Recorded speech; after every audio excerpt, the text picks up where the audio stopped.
Top List Creations presents Top 5 Unknown Facts About Caddyshack. Caddyshack is the ultimate golf comedy legend, but behind the laughs lies total chaos, improv magic, and wild production stories. 46 years later, Bushwood still lives rent-free in our heads, proof that comedy ages like a fine, exploding golf course. Let's tee off with the wildest country club circus ever filmed. For number 5, the gopher was a last-minute rescue. The animatronic gopher that dances and torments Carl Spackler wasn't in the original plan. The first cut ran a whopping 4.5 hours with no clear story. The filmmakers decided that they needed something to package the film and make it more coherent. Executive producer John Peters suggested, on a whim, that they increase the role of the gopher, turning it into a narrative through line that ultimately tied the film together. The scenes in the gopher holes were shot by special effects supervisor John Dykstra after the principal photography had concluded, and were cleverly stitched in to make the scenes appear seamless. Number 4. Rodney Dangerfields' crash course in movies. Dangerfield's role as Al Chervick was his big screen debut, and he was so new to movie making that director Harold Ramis had to coach him on basics like hitting marks and not looking at the camera. Dangerfield's first scene was the hat scene, where Ramis yelled action 3 times and Rodney never moved. He famously asked, "You mean do my bit?" From that point forward, Ramis would say, "Rodney, do your bit," instead of yelling action.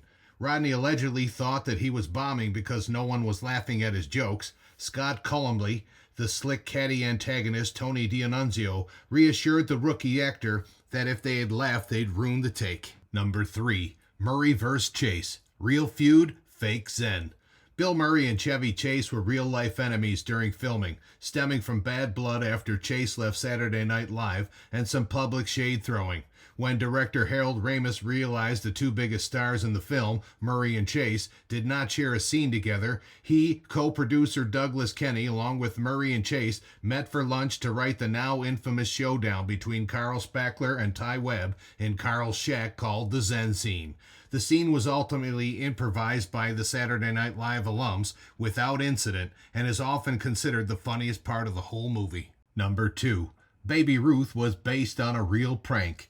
The legendary Baby Ruth pool scene in Caddyshack was inspired by a real high school prank that co-writer and actor Brian Doyle Murray, who plays caddy manager Lou Loomis, witnessed during his school days at Loyola Academy. During Caddy Day at Bushwood Country Club, for 15 brief, glorious minutes, the lowly caddies are allowed to use this pristine pool. The candy bar gets tossed in, and the score shifts to a parody of Jaws, as the camera tracks the candy bar through the turquoise water like it's a great white shark.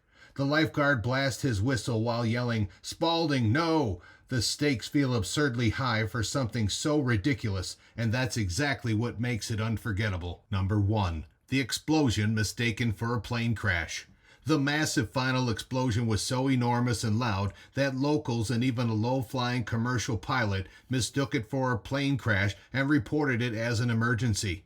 The crew had to scramble to explain it was just movie FX gone boom.